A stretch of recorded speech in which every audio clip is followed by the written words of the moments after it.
Halo, kembali lagi bersama Klinik Bimbel. Kali ini kita akan membahas tentang limit fungsi yang hasilnya tertentu. Kalau tadi sebelumnya kita tuh belajarnya limit fungsi di mana X mendekati Kalau sebelumnya sebenarnya udah masuk juga ya. Limit mendekati C ya, ada nilai C di situ, limit yang tertentu.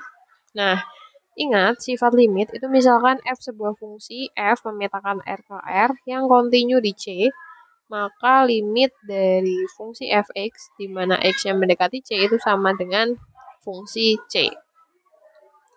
Sifat tersebut dapat digunakan untuk menentukan nilai limit fungsi dan caranya disebut dengan cara substitusi langsung.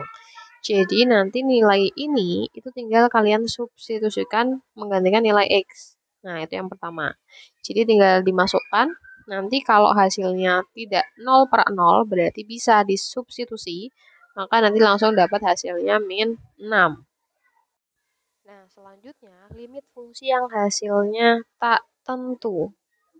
Ketika menentukan nilai limit fungsi menggunakan cara substitusi langsung, kadang itu kita dapatnya 0/0. Tak hingga per tak hingga.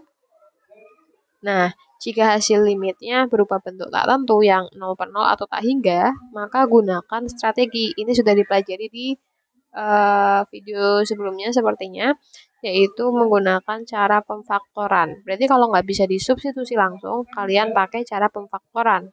Ya. Untuk cara pemfaktoran, ingat-ingat kembali cara ngefaktorin pada fungsi kuadrat. Itu sering dipakai.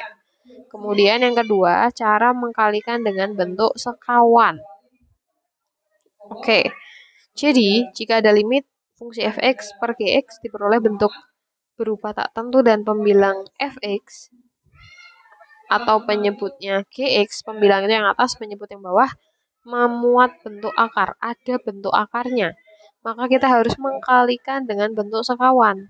Jadi kita harus paham dulu sekawannya itu apa. Lalu hilangkan faktor x min a. Maksudnya gimana? Atau kita lanjutin dulu. Catatan, x min a merupakan bentuk sekawan dari x plus a. Jadi sekawan itu berlawanan. Kalau ada ax plus b, berarti sekawannya ax min b. Kalau akar a plus a, kalau akar x plus a, maka nanti akar x min a. Tandanya ya berubah ya. Kalau ada a akar x min b, sekawannya adalah a akar x plus b. Nah, ini perlu diperhatikan biar kalian tahu mana yang sekawan. Selanjutnya, limit fungsi yang hasilnya tak hingga. Oke, jadi dalam matematika itu ada simbol seperti ini, seperti angka 8. Itu merupakan dibaca tak hingga. Untuk menyatakan suatu bilangan yang sangat besar, itu biasanya menggunakan tak hingga. Tapi kalau negatif tak hingga, itu untuk menyatakan bilangan yang sangat kecil. Suatu fungsi mungkin memiliki limit yang hasilnya tak hingga.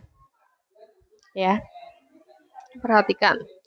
Jadi di sini ada tabel nilai fungsi fx 1 per x kuadrat. Kalau kita substitusikan, maka x-nya kita misalkan min 1 nih. Kalau dimasukkan ke dalam fungsi ini, nanti kalian dapat nilai 1. Kalau x-nya diganti 0,1, 0,01, 0,001, dan seterusnya, kalian akan dapat 100 juta dan seterusnya. Nah, sekarang ubah yang positif semua nih. Maka dari 100 juta akan dapat nilai 1. Dan kalau diplotkan ke dalam grafik, jadi untuk nilai X itu nanti ditaruh di sumbu X, untuk Fx itu ditaruhnya di sumbu Y buat yang belum tahu. Misalkan nih, kalau X-nya min 1, berarti di sini dia dapat X-nya Fy-nya atau sumbu Y-nya kan 1 ya, maka titiknya di sini. Sedangkan kalau yang ini, 1 positif, dia di sini. Nanti kan di titik, nanti kalau kalian hubungin, jadilah grafik seperti ini. Ini adalah grafiknya. Dengan memperhatikan nilai Y pada tabel, yang ini ya, pada tabel nilai Y, grafik fungsi diperoleh untuk nilai X mendekati 0. Ini ya, ini ke bawah terus kan mendekati 0. Ke atas terus juga mendekati 0 ya. Baik dari kiri itu yang negatif, yang ini kiri. Dan dari kanan, ini yang kanan, nilai Y akan semakin besar tak terbatas. Kan ini 100 juta nih, 100 juta. Walaupun limit kirinya seperti ini, mendekati tak hingga dan limit kanannya mendekati tak hingga, tetapi limit 1/x², x mendekati 0 itu tidak ada. Nah, ini adalah contoh dari fungsi yang tak hingga. Mungkin nanti lebih jelasnya di latihan soal ya.